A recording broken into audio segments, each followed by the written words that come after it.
What's going on, Marcus? Hey, buddy, what's going on? Not too much, not too much.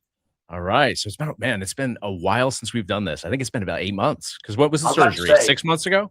so the 10th of my birthday, wow, my birthday will be 6 months. Oh, okay, okay. So it'll be Gotcha. 6 months on January 10th. January 10th, 6 months. Is that right? See, August, Yeah, September, October, yeah, November, December. Yep, six yeah. months. Six That's months. crazy, bro. Yeah. And I think we had taken off like a month or two prior to that, even. So yeah, it makes sense. About 8 months since we've been on here. Yeah, it A really, lot's it's, happened, to say the I mean, least.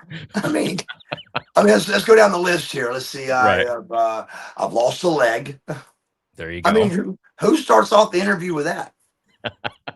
It's crazy. And Buffalo. I Well, and just recently I've gotten the man. I'm so a few times only, but I'll get.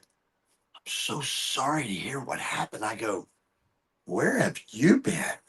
I said, brother, it's the best thing that's ever happened to me in right. 5 years.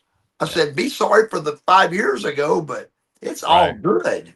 And the guy still at the end was like, sorry, man. I go, did you hear me, brother? Well, he probably thinks it's a line. But Yeah, and I think some people may think that. I mean, when Bischoff called me, he goes, "How are you smiling?"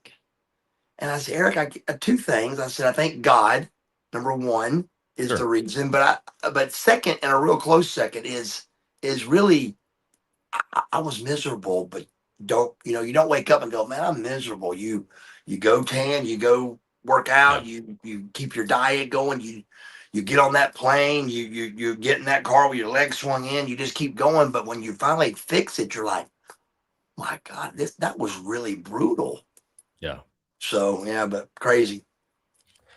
Well, I think that through the YouTube channel and the videos that we put out, I think people did start to realize, okay, this is a positive thing. I think a lot of Yeah, people, their gut reaction is exactly what you just described, where it's, you're having a leg removed. It's a takeaway, right? yeah.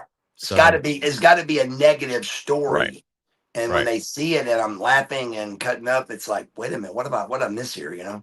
Yeah. But you were like that from the beginning because obviously I Um, think it's been almost a year since amputation was on the table. I remember right, flying into Atlanta. You called me to the house and we were sitting on the couch and you told me, this is what we're kind of leaning towards. And then it took a right. few months for that to, Sure. come to Come through. fruition. Yeah. But you were positive about it back then, months before this even became a reality. So I think you knew, without knowing that you knew. I think I think you're right. I think you're exactly right. I think that I just know that I was very unhappy with the situation of never my leg just wasn't getting better, Yeah. and then but you don't think let's cut that off and it'll be better. That would be the last thing I would think, but Yeah. we cut it off and it got better. And you had what 10 seconds of what did I just do, and then it was right back to And this that's is it. this was the better. Yeah, it was crazy Crazy. to be there with you through that. And you're an inspiration, not even so much that all these positive things that have happened lately and that you've brought to fruition here, but just your mentality going into it. And it was amazing to watch firsthand. Well, I appreciate it, man. It was definitely I definitely didn't see this coming out of it. I mean, even like the other day I was training legs. I was training my Yeah, leg, yeah, and this guy was looking at me like, and he walked up and he said, "Man," he goes, "You are a beast." He was a young boy, so he used the word beast. And he goes, "You're a yeah, yeah. beast." And I said, "Thanks, man." He goes, "Brother, with you here," he goes, "there's no excuse for nobody not being here." He Right. goes, "It's huge, brother." And it was a young, cocky, good-looking kid that said it, and I was like, that means a lot, man. Thank you." Just then every person that says that, there's 10 more that are thinking it. I hope and pray that it's Yeah, something positive that goes out. 'Cause I don't want that to be like, hey, look at me, you're not making it. I want it to be an inspiration. I want to be like, yeah, man, back. Have you seen Bagwell's here? We can be here. yeah. No, I, I, So I think that's exactly how it comes out. I So love we're it. gonna dive into some of these questions here. We Yeah. got Walker 1984 here. This question was dropped in here at 2:33 p.m.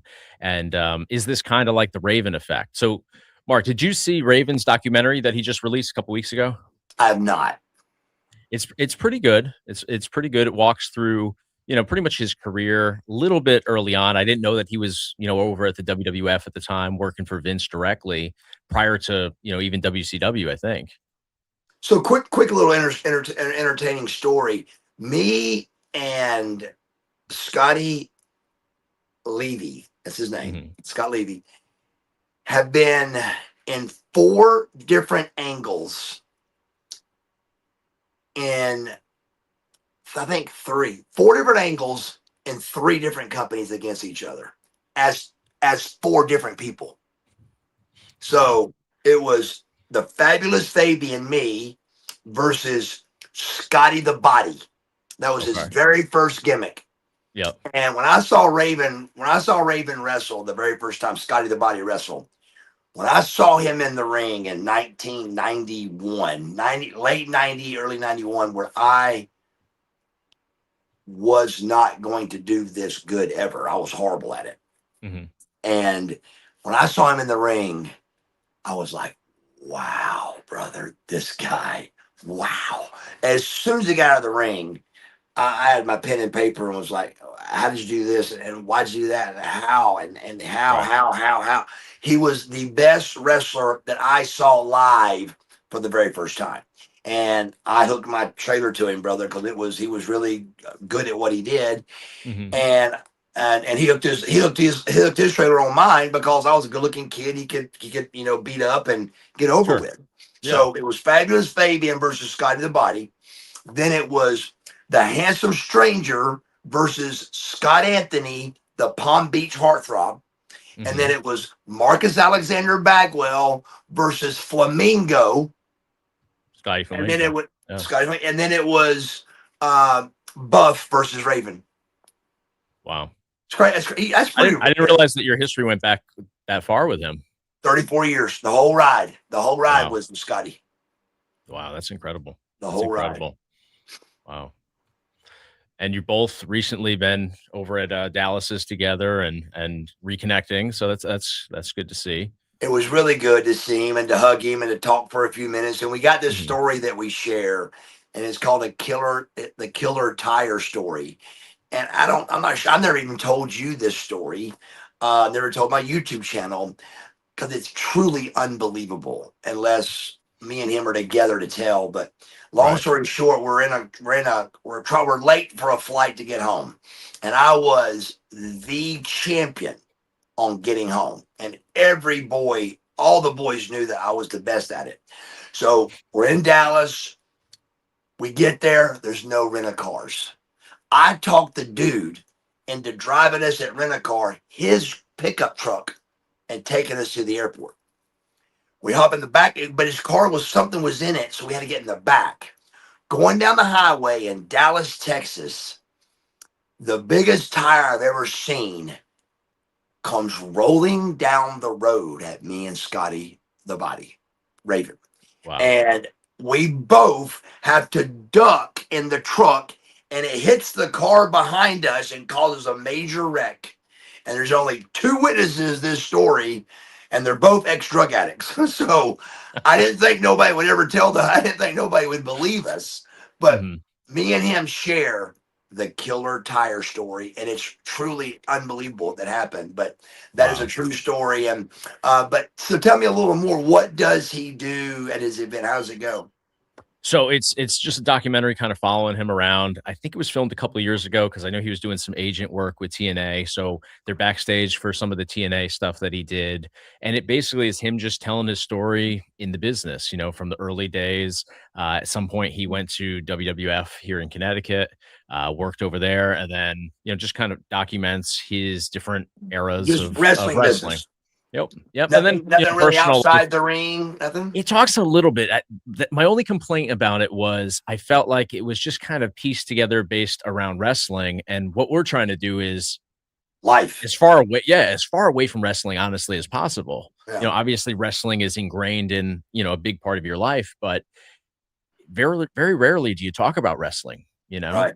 Right. It's all life outside. So I think this was missing that. He talked about being a drug addict, but never really goes into it in any detail at all. So it was just tough to kind of you end up kind of piecing it together yourself, if that makes sense.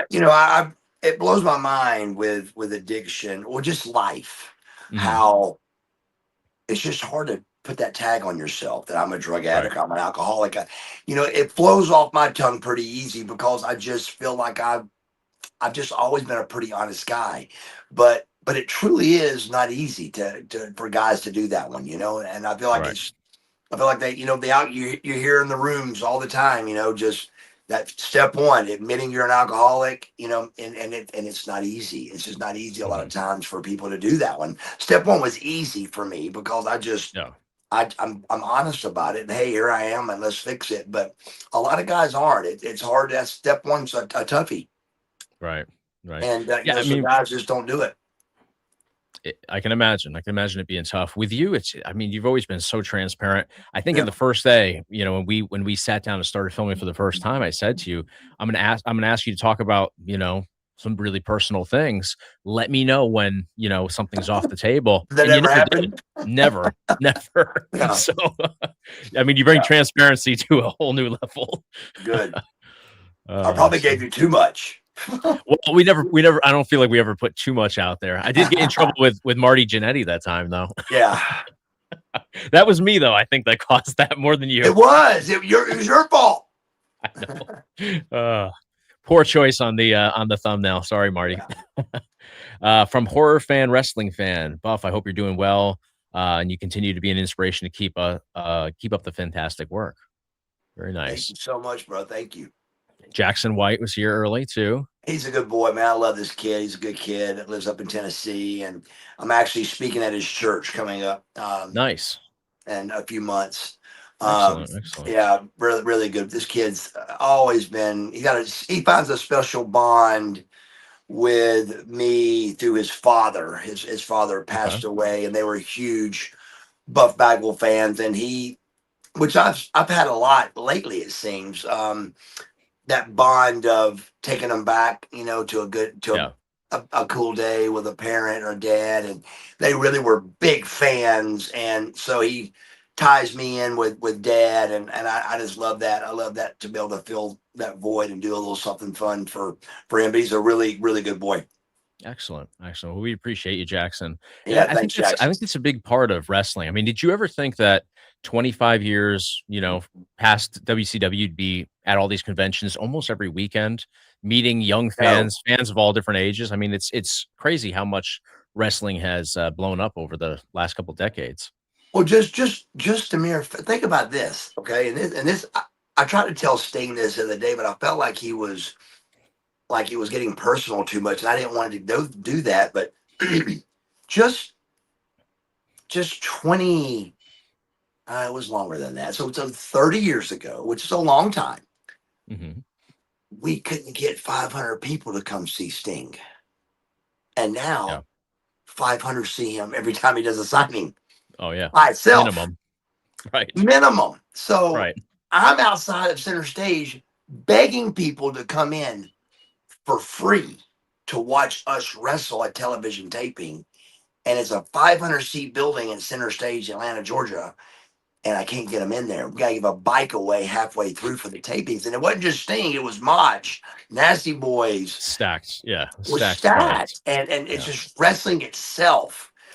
There was zero life after wrestling just, 25 years ago. And now, like you said, I'm working every weekend. It's crazy. It definitely is. But I think a big part of it is, I mean, I watch old school wrestling with my kids. They know Right. who Buff Bagwell is. I think that's a big part of it is that bonding experience from the different generations where they can kind of meet in the middle.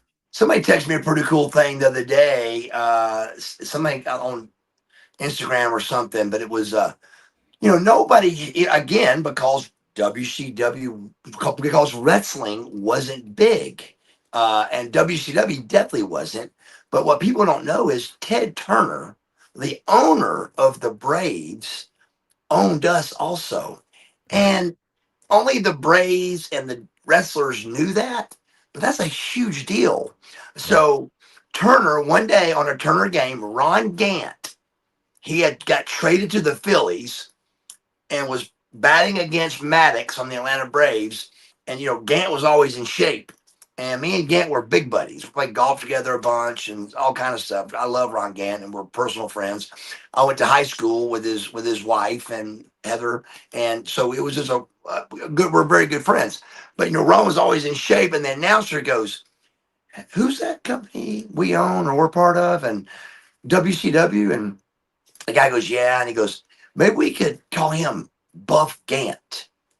And if you keep listening, then he says, and the guy goes, well, we got a Buff Bagwell over there, And, but again, 25 years ago, that was taboo to Right. hear a baseball game on ESPN or TBS to Sure. talk about Buff Bagwell. And and it just wasn't where it is today. And to answer your question, no, we never saw this coming. Right. And we've got Tyler Nook here, your Oklahoma Snook There he here. is. Shout out to Buff Daddy for being a man of his word. Can't wait to hear back from you both. Do you got any ridiculous golf memories with any NWO members or the legend Mean Gene?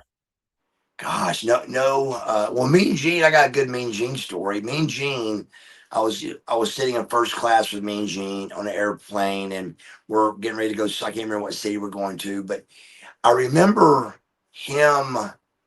Have you ever seen a napkin in first class? A napkin. No, Like when they bring silverware out to you and it's wrapped in a napkin. okay, so it's a fancy restaurant cloth napkin. Yes, but Okay. in first class airplane. Mm-hmm. When that comes out, there's a little slit on one of the corners, and 33 million, 2 million miler, 34 years, couldn't tell you what it was. I'm sitting beside Mean Gene one day, and it's to button your top button so you don't get nothing on your shirt. And Wow. me and I went, that's what I said. I went, wow. That's only Mean Gene could have came up with that. Yeah. It's a little bitty slit that you wouldn't even notice if I didn't tell you. Yeah. And he put it on his top button, and it was right here for a little napkin on his tie. And I Wow. went, wow, that's really cool. But 1,000 golf stories. Oh my God, it's crazy. But just we played golf a lot, believe it or not. That was one thing. Drinking and pills took a place later on, but in the beginning, we played golf a lot. We took our bags and we would play golf on the road a lot. Oh, really? Wow. Yeah, we really did. Sting's a big golfer, and Lex, believe it or not, was a huge golfer. We played a lot of golf. And alcohol, like drinking and drugging will do, it took that away from us. But we had a lot of fun for a lot of years doing that. A lot of Wow. great memories. Yeah. I remember when we talked to Mark Merrow, which we still have to put that video out. I remember him saying that you guys used to go to the movies, used to do all these Yes. Bowling. bowling. Oh, yep. We go Yep. bowling on the road because we just didn't know about the drinking thing. We just didn't Sure. do it. We were athletes, Mm-hmm. and we would go bowling if we had a little downtime or catch a movie, and that just became like, what? No, Right. but it was a much better idea to go see a movie or to go bowling. Sure. Sure. And here, I think WCW and WWE dropped the ball with Marcus. He could have easily been a WCW World Heavyweight Champion and WWE Champion. I think we can all agree with that. Yeah, I hate that. I do think it could have been a little better all around, but I mean, when I really, really do the math of just 10 years, and you put 5 titles in there. I was a champ every other year, but they definitely Yeah. could have done a little more with me with an intercontinental or a U.S. champ or some other belt. They could have put me in the running for. I think. Right. Right. Well, they weren't known for putting belts on the right people all the time. I mean, David Arquette was a world champion, so Yeah. So do the math. right. Also, you're one of the most humble wrestlers I've ever met. There you go.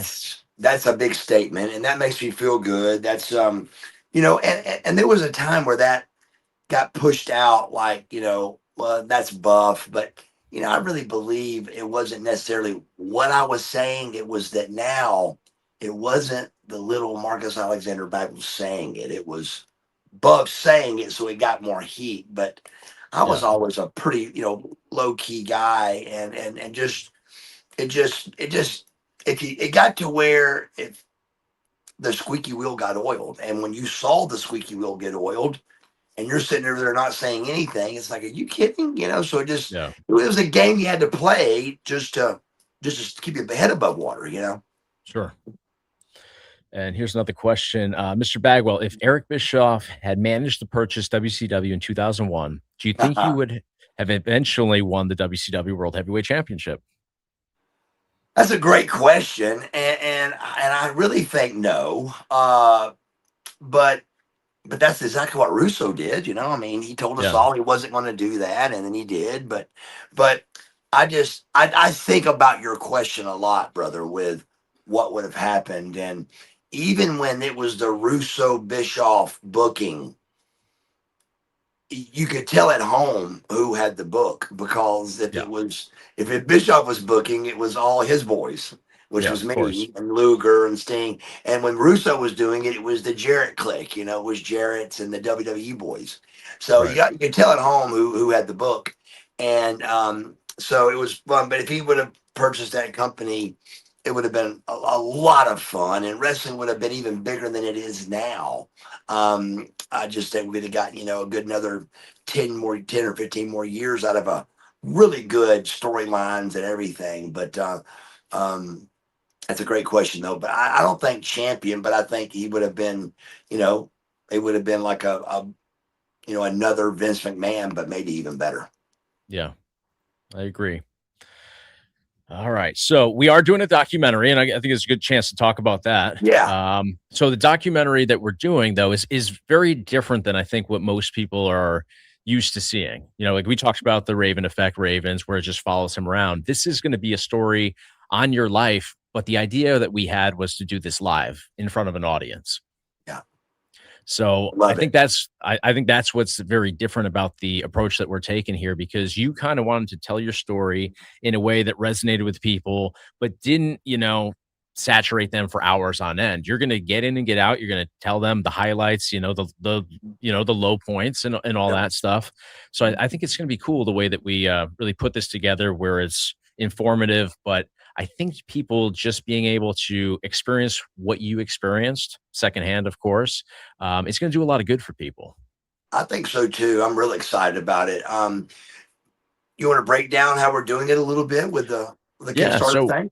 we're doing Kickstarter. So we've already filmed. We've got about 6, 7 hours worth of footage that we've already put together. But now we're at the point where we want to do that live part. We want to bring that in, because the idea is we can kind of combine bits and pieces where we did it in the studio setting down at Dallas's.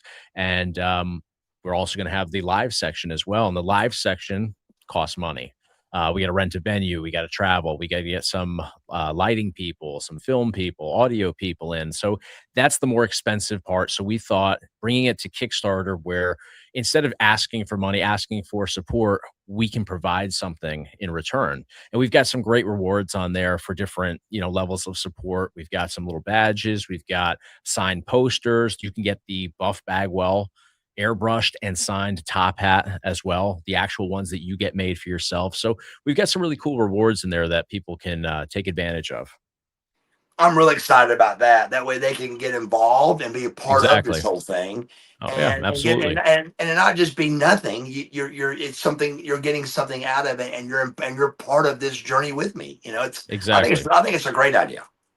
For sure. So it's just a way to get it out there for the community to kind of support it. And we want to hear from them as well. We'd love to get their input on things too. So Yeah, um I think it's just good all around. So we've got a link in the top of the chat here where you guys can check out Kickstarter.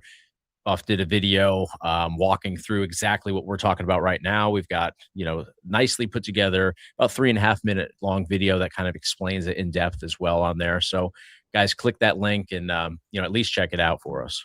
absolutely. Check it out. And really, like I said, once me and Chase really sat back and did this 6 or 7 hours, both of us were like, "This really feels good. There's Yeah. something. I think we got something here. I really do." And I just think it's really, for a 2026 type of thing in the Yeah. world we live in. Absolutely. I think it's really a big thing. No, I think it's going to be special. And I actually saw somebody had put a comment in the video that we posted asking what would be different from this versus going and watching all your interviews that you've done, because you've talked about a lot of different things in your life. That's a good question. You had the you know, the show Dark Side as well, which went through. But I was thinking about Dark Side today. We only really got one story out of you, you know, in that whole thing. It was great. It was a great story, but Right.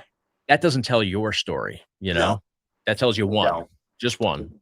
Absolutely, exactly right. And so, but a little more about Kickstarter. They go to the link, and what do they do when they the link? Tell me a little more how they would do Sure. this. So you go to the link, you'll be able to see on the side of the screen the different reward levels, different levels of support. So it starts at, I think, $10 and goes all the way up to a couple $1,000s where you could actually be an executive producer on this project. So different levels of support, and you can click on each of those there along with the video and the full description of exactly what we're doing in depth. I mean, this is pages and pages long. So you can go through, explore the entire thing there, see what's included with these different tiers. There's, you know, a cameo with Buff. There's videos that we offer as well. There's signed merchandise, poster, Buff Bagwell top hat, all that stuff on there. I love that. It's a great idea. And if they have any questions on this, they can ask on this link. Of course, ask Okay. on the link, reach out to us directly. We're easy to find on here. You know, right on the YouTube channel as well. So Cool. all of Excellent. that is available. All you guys have to do is just click the link, get that information. Now, this question here, a documentary, that's awesome. But here's a question. I like this question right here. If they did a biopic on you, who would you want to play Buff Bagwell? Wow, I've never been asked that before. God, you probably have a better answer than this than I do. What would you I'm on think? the now I'm on the spot with that. I was gonna feel out your answer. I don't know. Bro, I don't have one. I can't see I don't who. know anybody good looking enough. There you go. That could be a Well, problem. first thing they got to do is they got to fry their face in the tanning bed today, and then they go, well, and put goggles on, and then say, okay, now, is this tanning up? No, you haven't lost layers of skin. Go one more time, and you're good to go. How long did you stay in I a really tanning don't. bed for? I never saw. I'll tell you this. I'll make an interesting thing up. There's a guy, and I showed Stacy this. There's a guy, and his name is Marcus, and it's with a K. His name is Marcus Johnson. He was on The Heat of the Night that was filmed in Georgia. I met this boy at a bar in West Georgia, and I walk in to a girl and said, "Oh, you're back," and she's talking to me like she knew me, and I just kind of was going loud, a bar, all that, and just kind of trying to go along with it. She had me mistaken for this other guy, and when he walked in and I saw him, it like took my breath. I thought I was looking at myself. Anybody out there interested in this? Go to Marcus Johnson, and in the heat of the night, if you do your research, pull this cat up. I'm telling you, it is the closest thing to Marcus Alexander Bagwell that you'll ever see in your life. And I've never heard anybody else tell me this story, but I'm telling you, profile and face on, he Right. is. I mean, it's uncanny, is what it is. It's unbelievable, and we're Wow. close to the same age. I met him. I think he's a year older than me. The real catch behind this is my referee friend that's bald headed. His name is Marcus Johnson. So it was a very confusing thing. Marcus with a K, and look, I mean, but Yeah. he is, and he's an actor. So if he would be up for it, that's who I would ask to do the role. There you go. But you would need somebody younger though to play I you. know, that's what I'm saying. 20. So That's tough. I just don't know anybody that looks No, and that would no. even the boy that did the Good Wrestler that acted the uh Elfon. Ain't that his name? Efron, Zach Efron. Efron. Yep. He's a boy like, but even he would be, I think, a little too old to do it. Yeah, he's But probably mid-30s by now, maybe he even did a pushing great 40. job with the wrestling thing. Yeah, he did do a good job. That was a pretty good movie too, and I think It Chavo was. was behind that in a big way. Yes. So I don't know, that's tough. If it That's a good question. nerd dad 524, if you have somebody in mind, let us know because that's yeah, that I'm out of touch though. Like famous actors to me are Brad Pitt, George Clooney, and that's not today's people, you Yeah, I'm know? Mel Gibson, brother. I mean, I just you know what? I just watched the great Mel Gibson movie. It's not one that came to theaters, but what was it called? I think it was Hunting Season. I watched it 2 nights ago. Brand new oh movie with him. wow. Very good Mel Gibson movie. It's that typical, a bad situation finds him and he's got to retaliate, the typical Oh, Mel Gibson, but absolutely. I love his I always loved Lethal Weapon, all that That's stuff. where that's where I got Riggs's name from. You told me that, maybe 2 trips ago, yeah. I was a huge Gibson fan, and that movie was hot when they put me and Riggs Yep, together, and we were trying to think of his name, and I came up with Scotty Riggs. Let's right, do it. right. Everybody liked it. There you go. All right, smoke that like button for Buff. There you go, smoke that like button. There you go. What does that mean? I guess that's hit that like button, but, little Okay, a I'm gonna little a smoke little it, swag brother. to it, huh? There you go. Smoke it, brother. Uh Questions. How did you come up with the name Buff Bagwell? That's a good story. That's a good one. That is a good story. I didn't is the story. We were the story truly is that I never, ever, ever liked my real name. I mean, I like my real name, but not as a wrestler. I wanted to be, I wanted to have a cool name. I wanted to be, I don't know, the enforcer, the ultimate, whatever. Just I Yeah, wanted a yeah. name because that's what everybody had a gimmick. All of a sudden, in the world of gimmicks, I'm my real self, and I'm like, no, no. So I never wanted to be my real name, and Dusty just really wanted it, so we did. But with that said, as soon as the NWO thing happened, I knew I had a chance to do something with it. Yeah. And right at the beginning, and again, I can't even think of another name we said.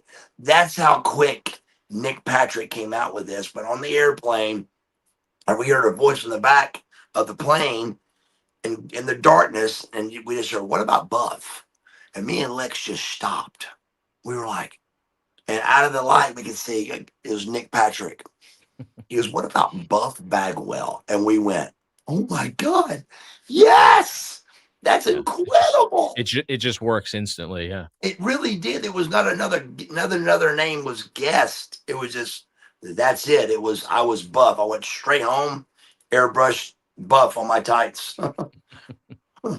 Now, with something like that at that time, did you have to run all that stuff by Eric, or did they give you a little bit more freedom than they would today, where every little detail is written out? We had freedom. We had freedom to the point where I'm sure we ran it by him a little, but it wasn't too much of a.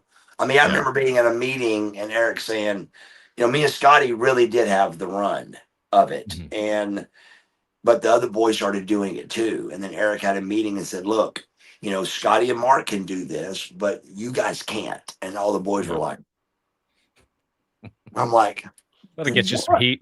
Thanks, Eric. Thanks, Yeah. buddy. Thanks, Eric. Appreciate it." But really, and we didn't, and he just knew whatever we came up with would be good. But it was a special time to where there was a lot of trust involved with Eric, and he loved us, and we loved him. But it was a special bond. It was much different. Now, it would take 2 weeks to get that answer back, probably. Yeah.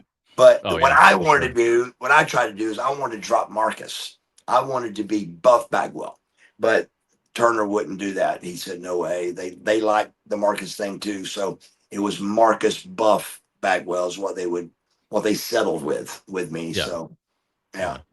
And then it seemed like you did switch to straight up Buff Bagwell, but it yeah, was that transition period of it time was there. yeah a Yeah. little transition there before they really gave it to me. It's interesting. WCW was doing, the real names or the full names at that Yeah, time, while WWF was still doing, the Stone Cold, right, Rock. It right, should have been Buff, Sting, sure, Lex, yep, Hogan. It's just, but it wasn't Dwayne the Rock Johnson when he came out. It no, was the no, not at all. Rock. You Right, know, for years and years, I yeah. wanted to be Buff when I came out. Mhm. But they just wouldn't do it. I just saw. right before we jumped on here, I saw it was one of Dallas's videos, and the thumbnail was Eric Bischoff on there, shredded. I didn't realize he was in as good a shape. Have you? He's in incredible shape. I talked to him about Wow, it. No wow, cardio. He just does not eat carbs. Not a bite. Even in wow. my heyday, I had a cheat day. Yeah. He does not So he do doesn't it. even He's do that. just carnivore. Just carnivore Wow, diet. wow. No cardio. Works out. Trains with weight training. Yeah, Heavy, not heavy weight, but heavy weight training. In-depth weight training, carnivore diet, and zero cardio, and he's shredded. wow. It's incredible because Yeah, he was in good shape, and then he went through a phase where he was heavy. yeah. So it's not like he was always doing this. So No, that's tough to get disciplined like that. So later on in life. I can tell you, without a cheat day, it's really hard. Yeah, I really learned how to do it with a cheat day, knowing on that seventh day I could eat a donut, but yeah. knowing there's no seventh day coming, it's pretty tough, man. I'm telling you. We got one here. Buff, where can I come and see you for a meet and greet in Georgia? I'm from Athens. Go dogs. Love the channel and thanks for the cameo. It was awesome, brother. Those are pretty rare, bro, to be honest. That there's very rare, just you got to travel to make money usually. Yeah, And but every once in a while we'll do one around. Just I would say, just try to stay in touch with my email, Marcus Buff Bagwell at Gmail. Um and we talk about that a good bit on there when I'm doing yep, shows. My Instagram, all of it's yeah. Buff Bagwell stuff, but we just don't do a whole lot of Georgia stuff, man. It's pretty rare. It's interesting because Atlanta is such a hub for, Dallas, Raven, you're down Yeah. there, Scotty Luger, Riggs, Steiners. Luger, Steiners. It's strange that, I know North Carolina is a big spot, but I'm surprised Atlanta doesn't have that too. I know. Plus you got the WCW history there. There's a lot, down There that really way. is. There really is. But Charlotte seems it's just home to all that the WrestleCade up just a little bit north of there I know. They're right there at it. I mean, Carolina's it's huge with that, and there's more there than here, but there's still a lot of guys here. for sure. Met Buff years ago. He was super nice. Thanks for that. How did you come up with the Buff Blockbuster? Good one. Great one. So I was a big Rick Rude fan, giant Rick Rude fan, and when again, this to me, the NWO thing was kind of a launching pad for me. I knew it was a chance to lose the Marcus Alexander Bagwell thing, the good Mhm. American man, the baby face, white Yeah, meat baby face. It was time to be a big change for me, from a name to my finish to everything. This overall character change. I felt like it was the time for this. yeah, So when the night I turned on Riggs in the ring, I used the Rude Awakening as turning on Riggs, but you can't copy the move exactly. So I came up with, let's do it off the ropes. And me and Riggs, it was in Cedar Rapids, Iowa, and me and Riggs went over it in the hotel room, like how you could land and flipping over, and sure. so we were going to practice it the next day before sold out on the sold out pay per view in Cedar Rapids, Iowa. And we got there, and it was a really crazy busy day. We had to do all kind of pre-tapes, and they had a special camera that was hooked to the ring that was not, they never did it again because it shook everywhere. But they had that going on, and we had the dump trucks coming in with each NWO member on a dump truck. It was coming a blizzard at the time. Yeah, It I was remember that. one of the coolest entrances we've ever done. But it was just very busy that day, and we never got a chance to practice the move. And so the very first time I ever did that move, the blockbuster, was live on TV, sold out against Scotty Riggs. And after you do that and under that kind of pressure, it's pretty easy after that. Yeah, But Disco is who named it for me. He's like, "Why don't you call that thing the blockbuster?" I'm like, "That's perfect. I yeah. love it." So the Fits the blockbuster it character, was. fits the move. Yeah, Yeah. that's great. And they still use it. They still use it. It's a I good love one. that. It's It it's is a a good one. it's a good one for It sure. I really see it a lot is. in NXT, more so Yes, I than see girls do it a lot too. yeah, girls I do it. love that. Yep. I love it. I love Yeah. it. Well, it's one of those. How hard does that feel on you though? Because you're that's a pretty good bump every time. It's rough, brother. I mean, to the Yeah, point where I think there was times where I wanted to do it from the top rope, but it and then was you just you yeah you it were was doing it just from the extra second. damage for no reason. Right. So I only did top rope if somebody put it on their shoulders or something and it was higher. But the perfect angle was that second rope. It was just a good smooth bump. Unless the guy was a real tall guy, then you got to go to the top rope. But Yeah. Logan Paul just did it a couple weeks ago, you know. So I love it when they do that. It makes me feel like I did something that matters, Right. and Well, you know that's a big deal. they're watching you do it, to learn how to do it because it's not. Absolutely, I feel like for a good while after you had your run, you didn't see it. You didn't see it no, ever, and it's no. only in the last I'd say 5-6 years that you start seeing it again. Absolutely, and to the point where I truly don't think any of them know it's my move. I really don't. But most people do, Yeah. and I Yeah. like that. I like that. Oh, for sure. Well, they have to be watching somebody do it, and there's not Yes. that many people that were, so they at least know Oh, you're the guy in the video. yes. Uh, New member, appreciate you, Tyler. Thank you, Marcus. I still remember those Atlanta arenas shaking when you came down to the ring. You had a Uh-huh. lot of pyrotechnics there. Yes, it was. It was a bunch. Yep, crazy. I think they brought pyro back with WWE because I know it was gone for a little while there. So I think What they was the recently reason brought behind that? probably just to save money, taking it on the road. I heard through like it was Cody Rhodes. Cody Rhodes with Steve U talk that that's in their contract. Like you had to negotiate pyro in your deal.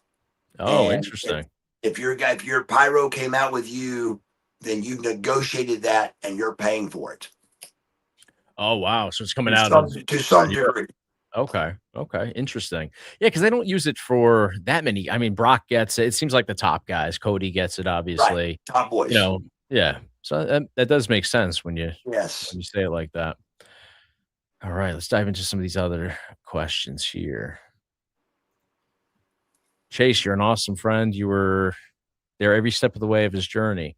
That's Well, true. to be fair, I was filming it, but Well, yes, it you was. played a huge part. And to keep in mind, this isn't bad me saying this because I Yeah, wasn't aware.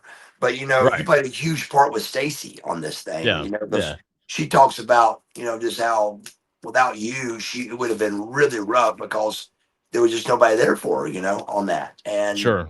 even remember, it was like the surgery was like 3 hours longer than they thought.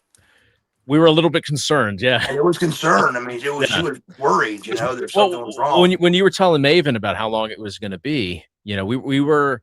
I think we were all surprised that it was like an hour and a half, but then they were like, "Well, yeah, we're just cutting it off, and that's about it." Right. Then you start thinking about it, you're like, I guess it is simple when you put it like that, but Right. 5-6 hours later, we're like, What's going a little, on? yeah, a little concerning She because had, we would look at the yeah, board. she had actually thought that maybe I just didn't want to see anybody. I kind of just blacked out and was like, She I was don't want to see concerned about nobody. that. Yeah, Yeah. yeah, she was concerned about that. But I was in the w- back. I was in the back looking at videos of it. hey, I saw that video. I saw that video too. It was rough. I probably saw that video before you saw that video. I bet you did. It's a Wow, that had to it's be a brutal one. crazy. It was When brutal. And you're he showed me, I went, "Are you sure I should be looking at this?" And he didn't even "Believe ask me." if we were queasy. He just No, flipped his phone around and he put it right up to our faces. And I was like, I'm same with not sure. me. I'm not sure I would have okayed this, but now I'm watching it. I know I wouldn't have. And he told me that was the best thing for me. And about the same time he said that, I was really already watching. And I said, rewind that. And so I was already in. I mean, and for those that are like, what are they talking? It's a video of his leg being amputated, and Yes. it's a fairly quick process of cut a leg off, and two people pull him apart. Yes. And then the Dr. Hill, Dr. David Hill goes in and puts your sciatic nerve is much bigger than you think. Your sciatic Yeah, nerve is the size of a little smaller than a quarter, but not mhm, much smaller. right. About the size of a quarter is your sciatic nerve, and it's laying there with another nerve, and he takes those nerves and tucks them into muscle. My leg is cut off, and you can see an empty hole where the femur bone goes. Right. And he's talking, going, "This is your sciatic nerve, and you gotta." And you're So like, he's "What?" making the nerves react to each Yeah, other. he's making the Yeah. nerve jump to make sure it's Right. working, Right. and it's just crazy. It's crazy, is what it is. And Yeah. but they wasn't going to let me. I can't explain this, but you want to know where your leg goes, or can you keep it, or I don't know what to do with it. You're like, what are you going to do with it if you keep it? But I just didn't know what I wanted.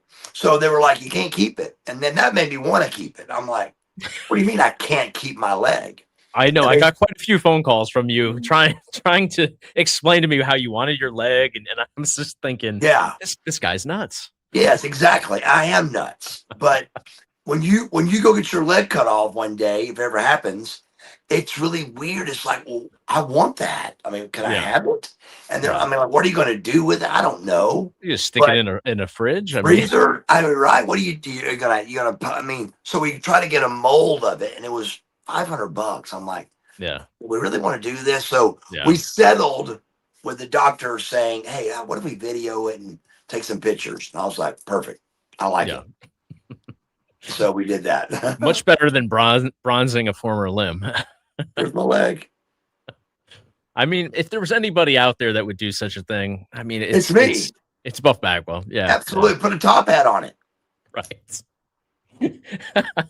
We could put that up on the GoFundMe. I mean, it's a missed Yes. opportunity. Absolutely. I'm telling. I smelt money somewhere down the line with it. I'm telling you. Oh man, crazy. But yes, it was a crazy day for sure. Yes, it was a long, crazy day. Uh, how long has Still Buff been in the works? That's a good question. I think we started talking about this a good year ago, but we didn't know what the idea was. We knew that you wanted to tell your story. Right. Um, you knew that you wanted to do it live. And then I think it was fairly recently in the last 2, 3 months that I said, what if we did that, but we also did this and combined it? And Yeah. it was just an instant, yes for both of us. And Yes. yeah, we actually went all the way through it. As I said before, we filmed the whole thing, but in a studio setting, and now we want to do the same thing again, live in front of an audience, and have that be the final version of everything that we've already been working on. So would we? So tell me again how it would work for us. We would show the documentary, Yes. and then a Q&A after. Yeah, basically it would be, well, or you could do it live for people. So you would have, after this comes out, would be going around doing, live talks, basically very much along the lines of what you do in this film, but telling your story in about, we've ironed it out to be about 55, 60 minutes. And then you would do a Q&A after that. So I think it's a cool concept, after it's released, that you would get to kind of tour behind it a little bit and I speak at love it. churches, speak at different venues and stuff. I think WrestleMania weekend would be a great one as well, out Yes. in Vegas. Yes. Yeah. No So doubt. yeah, I think it's and the question that was brought up before of, what's different with this versus all the interviews you've done. This is the whole story, and Yeah. there's a lot of stuff in this that nobody's ever heard before. You No. talk about your first introduction to drugs in high school in a big way. I won't give it Yeah. all away here, but it's very different. You've never talked about that, No. in any past interviews. So there is No. some new stuff that even There's a people lot that of have new watched stuff. all this. Yeah. Yep. Plus, you haven't really done as that much since the amputation either. No. There's no interview specials out there talking about that. I know you did a couple things, but nothing, like this. Nope. So let's see what else we have here. Been watching WCW all weekend. They're ending it on Peacock. I figured I'd watch as much as I can. That's right. I think their deal with them is going away. Why is that? And I think they're switching over. I know UFC just switched over to Paramount Plus. I don't know if they're adding stuff to Netflix now because they've been on Netflix for almost a year straight now. So I don't know. I think they're just bringing I see. the library over to a different platform. Yeah. Wow. Another membership that everybody will have to get. Yes. And the This is my buddy Rob right here. He's got a great little podcast he's putting together. He's 5 years sober this June. Excellent. Wow. Excellent. Fantastic. Now, how do you know this dude? So he was a YouTuber as well. Now he just recently he took I think around a year off, but he had a pretty successful little YouTube channel. He was big on Facebook prior to that though, so he had a presence on Facebook, thousands and thousands of subscribers, and now he's coming back and doing a little interview thing on Friday nights. Cool. I love it. Yeah, yep. And in recovery myself, I got 1 year on the 10th on step 8 with my sponsor. So there you go. Wow. I love it. I love it. I love newcomers, man. It's great. It's, I mean, just 30 days is a lot. So, Right. and the 10th, congratulations, my birthday, brother. Very nice. There you go. On the 10th of January. 12 years this July here for Kale King, 5876. Excellent. Wow.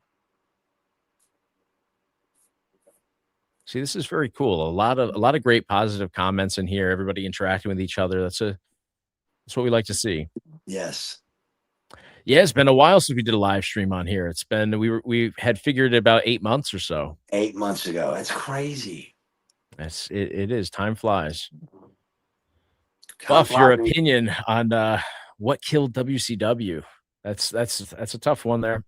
Yeah, well, to me, it really isn't. It's the problem is we need to research it and get the guy's exact name, because I could go back right now, write the guy's name down, and tell you exactly who killed WCW. Yeah, it's that exec. Yeah, but it's, if you watch Who Killed WCW, if you watch the episode, in the episode they start explaining. Eric Bischoff starts explaining he's in Hawaii, and he has got a $64 million deal on the table to buy WCW. He's taking his wife and his family to Hawaii to celebrate like a vacation, because when he comes back, he's going to be real busy with WCW stuff. Right. And so he's doing that vacation just to get ready for all of it. Deals on the table. It's a done deal. It's like $60 million or something. 64 million. $64 million deal. And again, I'm not sure with the names, but somebody calls him up and says the deal's off the table. But what happened for the deal to come off the table is, when through everything that was happening that could have been who killed WCW, when all that was happening, this one dude, and his last name started with an L, he said, I don't want wrestling on our network anymore. Right. It was, ratings wasn't down, and there wasn't all the stuff that you hear. This dude that was a high up executive said, I don't want wrestling on our Time Warner no more. And so to me, when I watched the whole episode, it's very easy. It's that guy is who killed WCW. Right. Yeah, because the valuation of the 64 million was based on a TV deal. Because otherwise you just have a touring wrestling company. You don't have TV, and that's where the real money is. Which is what Eric knew would not make it. So they lost $60 million because they didn't want wrestling on their network. It's crazy. Absolutely crazy. Vince bought for 4.5 or 4 million or 4 and some change. Yeah. So $60 million lost. That means you have to hate pro wrestling. Yeah. So that guy that said that is, in my opinion, who killed WCW.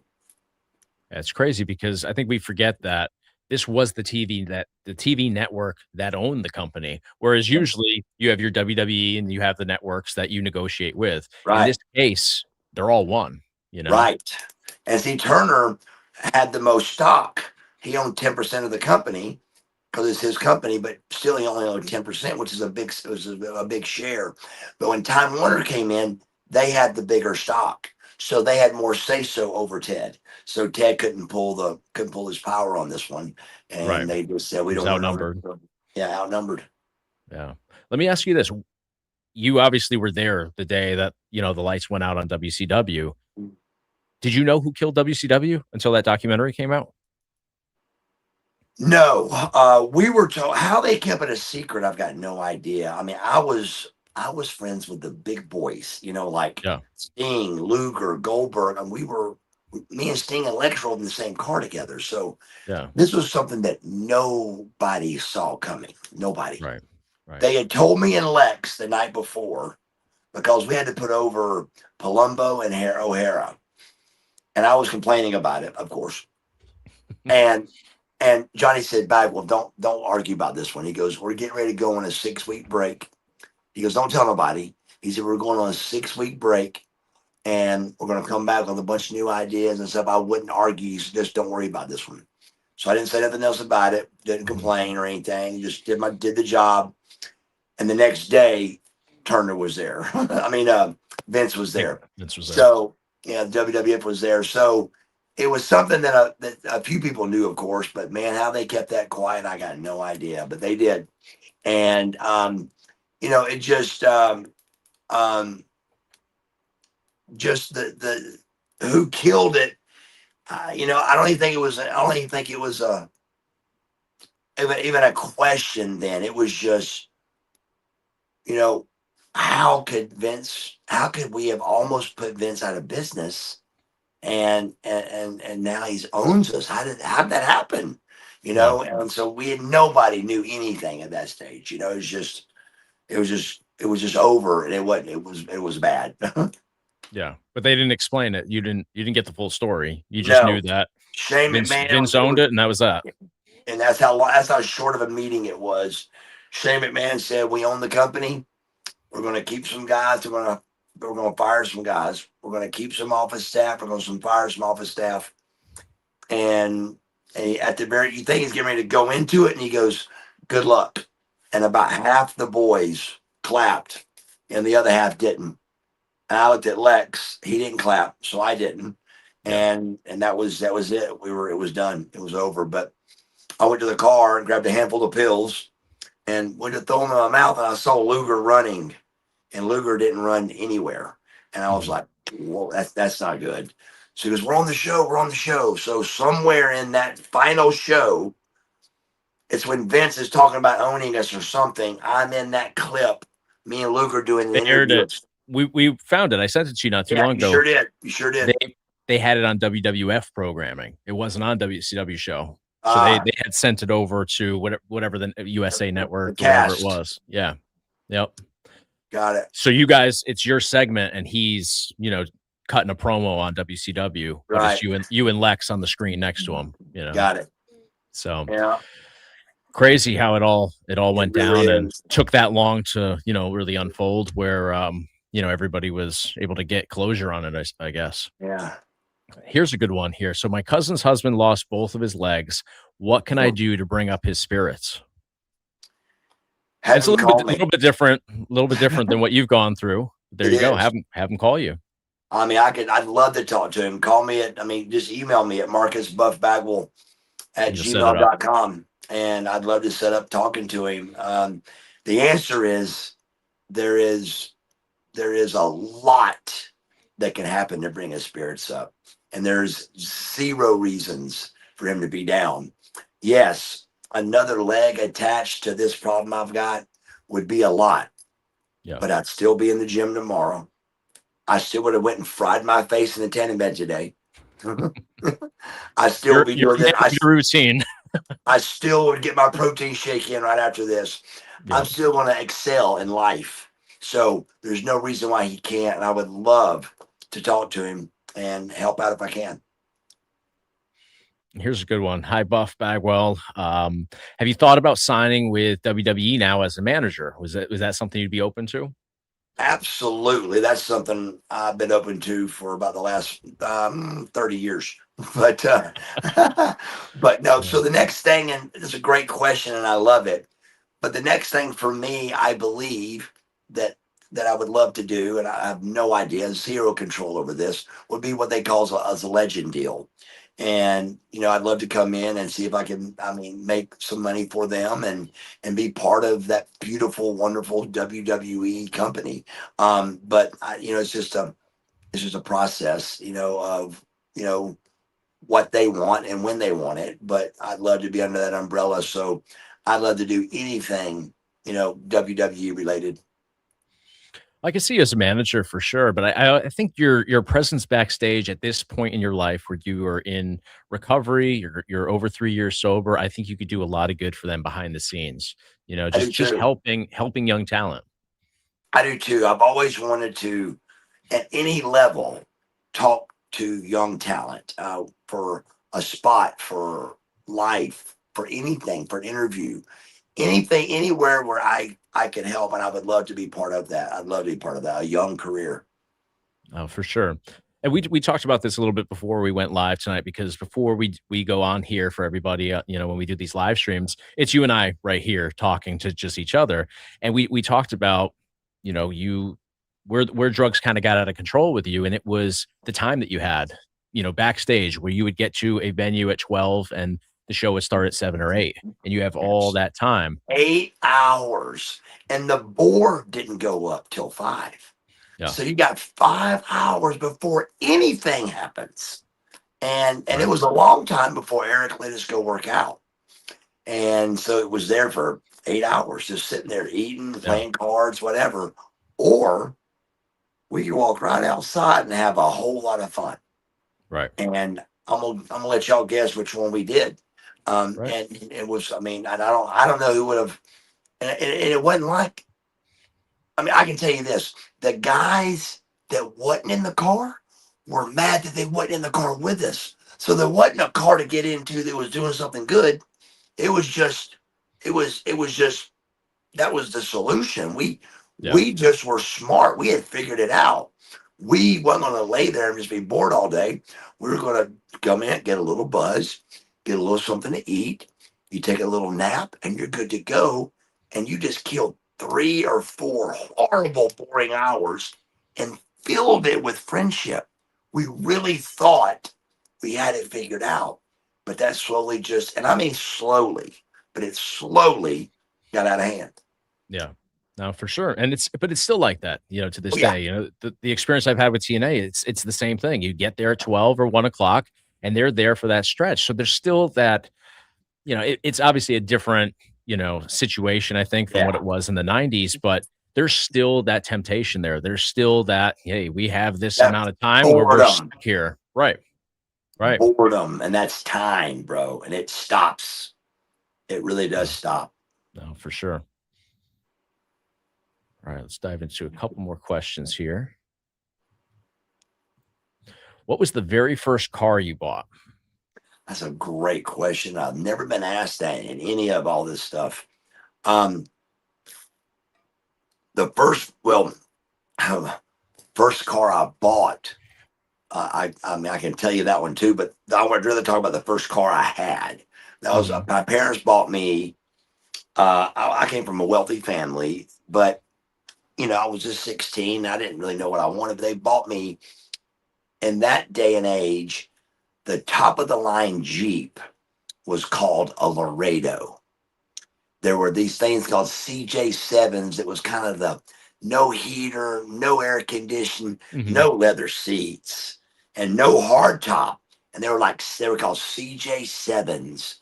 But the Jeep I had was called a Laredo. And that was like the top notch of the Jeeps, where, fancy wheels and chrome and AC and heat, leather seats, hard top. And that was my favorite vehicle out of my whole life, was my Jeep. I got it on my 16th year old Christmas. And then for my 17th Christmas, they had it lifted with big tires and chrome all over it. That car didn't get off pavement. It was beautiful, big jacked up Jeep Laredo, Jeep that I just loved. It was my favorite vehicle in the world. But that was my very first vehicle, was the Jeep Laredo. Wow. And you had the other one that we did the video on too that you wrecked. Well, Yeah. you didn't know you wrecked it at first, but No. it's a good video too. Yeah, it is. Right. Let's go in here. So many questions here. I'm looking for ones that we haven't answered. Here's one that we always seems to come up, but we'll bring it up again. What did you and Jim Ross talk about at WrestleCage? So there is that video that was floating around, not from this past one, but the year before, where you went up and you talked to Jim. Yeah, I just wanted to see if he would come on and talk about what happened after Tacoma. Me and Booker T wrestled in Yep. Tacoma, Washington, and what happened after that was a lot of things that cost me my job. Um, Cost me a lot and more than Yeah. money, and um, and I wanted him just to talk about it. I think it'd be very interesting, and but there's really no way to. There's no win in it for Jim. There's not. Um, No. there's just not a win. And I didn't go to him knowing there was no win. I really just want to talk about it, period. But I think it's something everybody wants to know about because there's a lot of things that was said from my mother being involved to the being a bad match to There's a things lot that of random. Yeah. Yeah. a lot of different things that I just thought would be interesting to talk about. And with me being in the 3 years of sobriety and recovery, that's just another, just a way just to get it, something else off of me mentally, and just, go make make amends for, and Yeah. just clean it up, But, and he said he would, but I didn't think he would ever reach back out, and he didn't. But I still love Jim Ross. Jim Ross goes back years with me at WCW, and that's what was weird about him getting mad at me in the end. He was a big Marcus Alexander Bagwell fan. He loved athletes, and I was an Yeah. athlete, and he was a good guy, but he wasn't there long, and he was gone to to the WWF. But Well, there you had was that something, history with him. Yeah. yeah, but something happened that he didn't like me no more for sure. But I just wanted to kind of get it out on the table to see what Yeah. that was. So that's what we talked about. Yeah, I mean, I see the point of, it doesn't benefit him in any way and all that, but it would be nice to, to hear it because at this point, you don't care. And it'd be nice to know, but Yes. it's not going to change anything, you No. know? I mean, I So, know. I mean, like if you had a job at McDonald's making $2 an hour and you got fired from it, you still want to know. You want to yeah, know what really happened. right. Um, Johnny told me when he's done with this court stuff, he would tell us. I think he knows, Yeah, and I think Johnny knows I'm too, sure of he does. course, Yeah. That'll be, that'll be, because that'll be a good sit down. that would be Yeah. it would be a good sit Yeah. down. I just know there's definitely just more to it. If everything's true, it's still a good story because you don't get fired for those kind of things. Why should I get fired for my mother calling? It No, just you would doesn't think make there'd be sense. warnings, and not just a straight Yeah. up, we're So done. I just would like to hear what that is. I'd love to hear the other side Sure. of it. No, for sure. Have you ever been to Wyoming? I ran into Bischoff once as a kid in town, called Cody, and he was a jerk. He was a jerk. I can't imagine that. Eric's pretty rough anyway. I mean, I love Eric Bischoff, but Yeah. I mean, if you catch anybody on the right day, I mean, come on, man. But he Yeah. lives in Cody, Wyoming, Okay. and I'm sure I have been to. I, we don't go there a lot, but I remember like Billings, Montana. We Mhm. wrestled there Yeah. several times. But was it Cheyenne, Wyoming? I Is don't that even the know. city? I don't even know. So Yeah. I think we rode our motorcycles through there with Eric. I think that was I think in the Ready to Rumble movie, I think that's where it's based out of actually is Wyoming, but you Okay, weren't I you don't weren't they part of filmed it that, in yeah. Canada though, so yeah, and you Yeah, weren't on set for that. no, Yeah. I met Bischoff at MLW almost a year ago, and I went and we were in the backstage area, and I went over to him, and I saw that look of, oh, I got to talk to another, effing person, and then I yes. said, I produce all of Mark Bagwell stuff, and he instantly switched to, oh, hey, how's Mark doing? And this was before amputation, so I saw that switch of, oh no, somebody's coming near me, and then it was, oh, okay, we have this in common. Totally changed his tune, and he was great. Had a great conversation. Eric was a fantastic boss. I loved Eric Bischoff, and a lot of guys. There's a lot of guys that didn't, but any guy that didn't like Eric just didn't know Eric because he was fair, he was stern, and he was a great guy. So Eric Bischoff was a Yeah. great boss. Great boss. I met you a time in my life, one time when I was 9 years old at a WCW house show in Bluefield, Virginia. I met Wow. I met you in 1992. Favorite memories of wrestling in Bluefield, Virginia. Wow. I can't believe this cat didn't tell this part of the story, but let me tell you this. So there are two Bluefields, Okay. and they're in different states, and they're 20 miles apart. And Okay. I've wrestled in both. Wow. There's a Bluefield, West Virginia, and there's a Bluefield, Virginia. And because the way the state's coming down to the corner, they're Mhm. 20 miles apart in different states, and maybe 30 or 40, but it's no more than 40 miles, and they're Wow. in different states. There's a Bluefield, Virginia, and there's a Bluefield, West Virginia, and I've wrestled in both, and they're very close together. It was a Wow. big town for us. It was the Bluefield, West Virginia one was a big town for WCW. It was Okay. almost every 2 or 3 months. It was on a house show. It was a little bitty building that we packed out every time, man. I You mean, I said the remember also the bathrooms didn't have doors on the stalls. wow. And I was a very 92, you saw, rookie. And I got to use the restroom. I got to do number two. And so I'm trying to plan it out when I can go in there where there's no stall doors. And I go in there, and Vader walks in and sits beside me. And he's got to do number two. Somebody Oh help man. me. And there's no wall. Hey man, what's up? Hey sir, how you doing? I mean, Yeah. I was just ready to cry. It was Oh, horrible. yeah. There you Bluefield, West Virginia, that happened.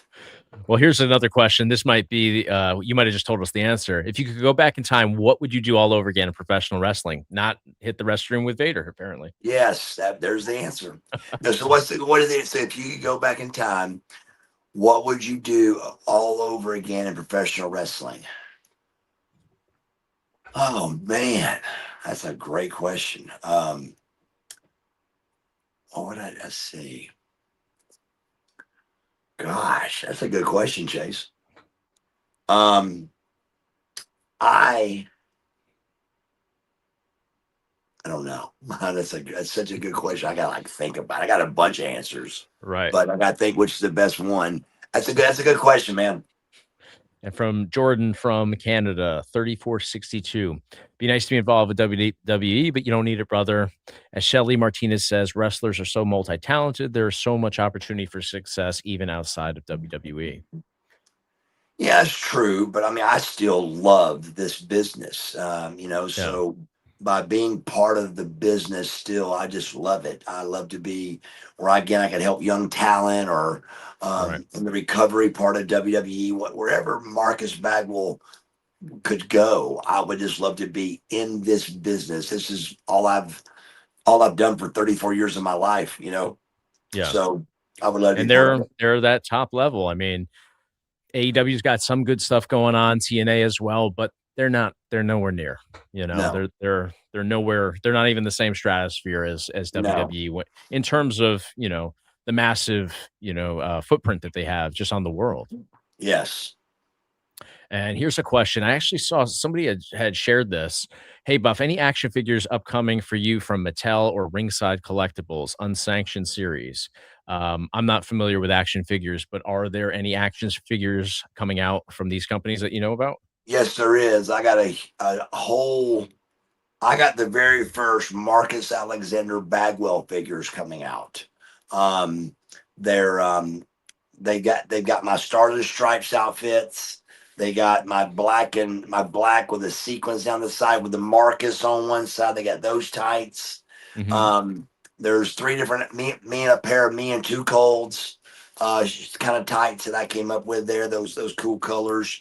So there's some really good Marcus Alexander Bagwell figures coming out. But they're talking like a year. Okay. I just called them the other day and asked them Nice. how much longer it was before they were out, and they're talking within at the end of 2026. They're thinking. Okay. It'd be interesting because you didn't have any from back then. You're No, always buff for the yes, figures. yes. So I was very excited about getting these.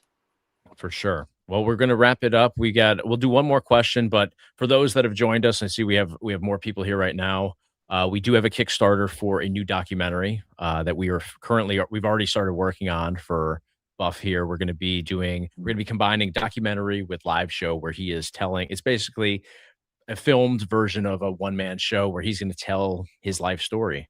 It's going to take about an hour from start to finish, and then hopefully do some touring afterwards where he'll pair that with a Q&A afterwards. But there's a link at the top of the chat here where you guys can click over.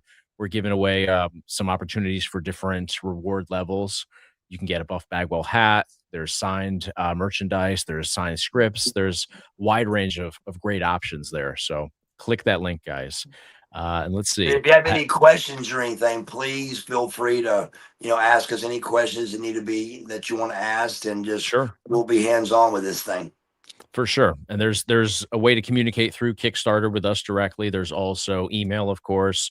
The YouTube channel is always a great place. So, yeah, let us know what you guys are looking for. Let us know if there's any questions. And here, I think this is a great question to leave it off with here from Mike here. Mark, could you get back in the ring being leg amputated? Um, Absolutely, that's in the plans for sure. I don't want it to be ugly. Um, I think there's a way I can do this and it not be ugly. I really do, but I'm not 100% sure. But what is 100% is that I am going to get back in the ring 100% and see what I can do. I want to see if it's really able to do it. Where it's not a disgrace. I don't want to be Yeah, embarrassing, sure. and I'm not sure. I really am not sure yet if it's going to be able to get done where it's not like ugly. I just don't want it to be ugly. There's no reason for it to be ugly. But if there's Yeah, any way possible in me doing this and it not, being real ugly, I am going to get in the ring again and show that, hey, I did one final match with my leg, yeah, But I really do think from what I'm seeing at 6 months with what I'm doing now with my leg, I think I will be able to do what I'm wanting to do and it not be ugly. I really do. yeah, yeah. I mean, it doesn't even have to be a match. It could be, you coming in to manage somebody or to Sure. interfere. I think that would get the pop that, I think you deserve at this point, with everything Yeah, you've been through. I think people would really support that and rally I around do you. too. And I know I'd be able to do something where a few moves, a clothesline, a take a Yeah, hit, I could definitely get sure. involved. But I mean, I'm going to go in the ring. And the first thing I'm going to do when I get in the ring with my leg, when I'm practicing, is I'm going to take a headlock, shoot me off, tackle, drop down, hip toss. And if I can do that, I can do everything. Who would you if you had to pick somebody to work with, who would you work with to at least figure out, Who I'm could you gonna get back in there? who I'm gonna call, which they reached out to me first, is going to be QT Marshall and Billy Gunn. Love it. So I'm Love gonna it. call those two guys, and they've got a ring close here. Billy lives in Atlanta now, Okay. and QT does too. So they got a ring set up with Cody's close here. They used to be in McDonough, but it's up this way now. It's up more toward me, and I think it's in Marietta somewhere. Okay. But I'm gonna call Billy, and I get my new socket.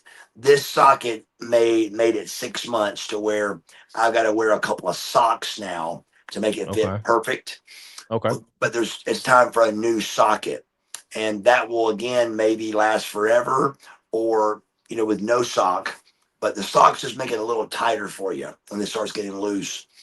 But it's time for a new socket, and that may take, it may take me all the way, it may not. But when I get that new socket, so in the next month or right out of next month, I will be going to the ring to see really what I can do down there. Whether, and That's great. again, I haven't fallen, but that to me is a little bit negative because that means I haven't pushed it. So I want to Mhm. get in the ring and see what I can do and fall where it don't hurt me so I can Yeah. see what I can do and push this leg a little bit more. So I've already called a guy today. Actually, I want to start trying to do some extreme physical therapy, some things where Yeah. I'm pushing this leg to see what I can do, Right. Well, I think Billy would be great, and I mean, talk about probably the best shape for somebody. He's your age, 55 or so? He's right. Yes. Or no, he's 60. He's 60 years old. Yeah, he's 4 or 5 years older than me and Wow. looks like that. It's crazy. I mean, that would What a be that beast. would be the person right there. Absolutely. All right, guys. Well, click the link at the top of the chat here. We appreciate you guys so much spending the evening with us. We're going to do this again in the next couple of weeks for sure, Yeah. and we'll be making some more posts. And any questions about Kickstarter, hit us up, email, or right through Kickstarter. They have a great comment section there that we could interact through. So, thank you guys for the support. We will see you guys next time. Thanks, guys.